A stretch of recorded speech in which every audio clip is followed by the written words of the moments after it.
can put hair in a bun that is shorter than you think. So we're going to start by combing it back. And sometimes you have to kind of move around with your ponytail to figure out where's the spot on your head where most of the hair will reach the ponytail.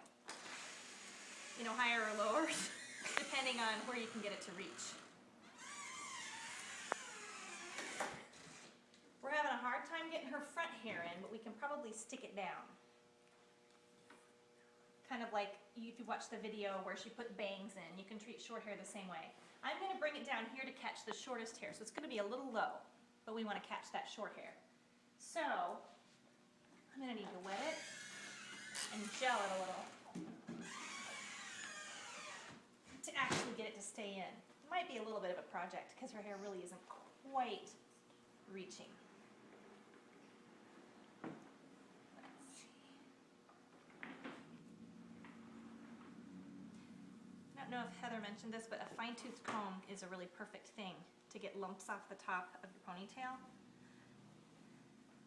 But don't feel bad if once in a while a lump makes it through. Okay. Make your rubber band match her hair.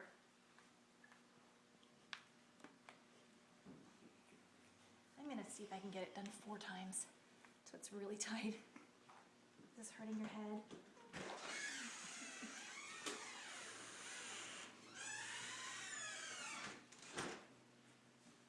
I'm going to add gel. Hold down your longer.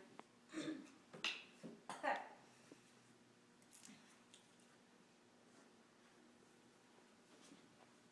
There we go.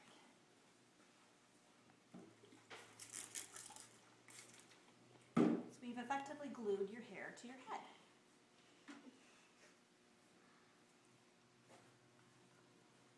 So the hairs that aren't really long enough haven't figured out that fact yet because they are stuck.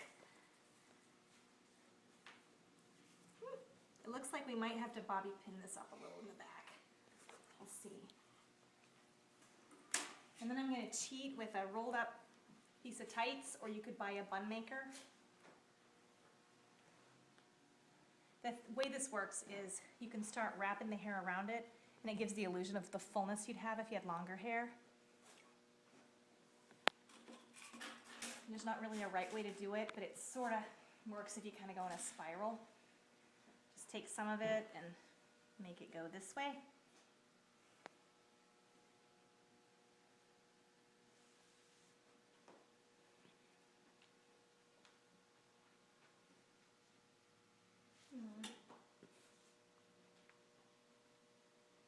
You can see I'm a fan of hairpins instead of bobby pins.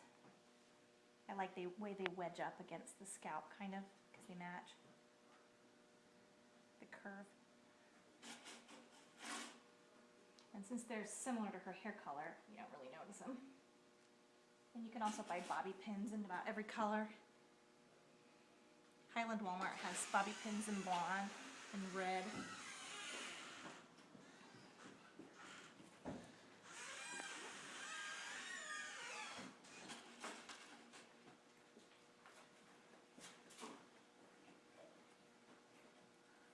This is not an exact science, you just have to play with it to make sure the hair covers it.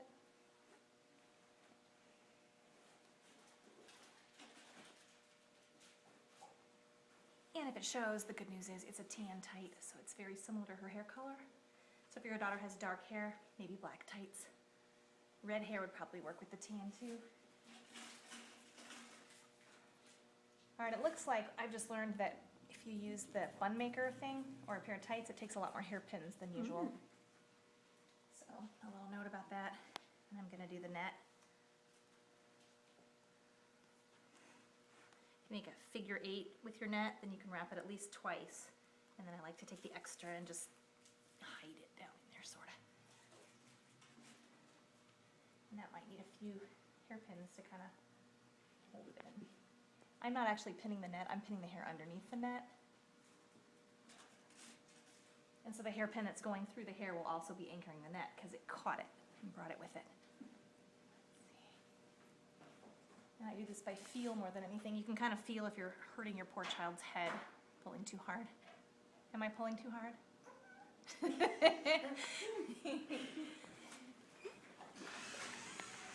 think we'll do the last one down here. And the hairpins after the hairnet are a good way to flatten the bun out if it's sticking out of your head too much. If her hair were any shorter, we might stack up a few bobby pins right here, put some strategic ones in here. A kid with a hair about an inch shorter than hers could probably still do this.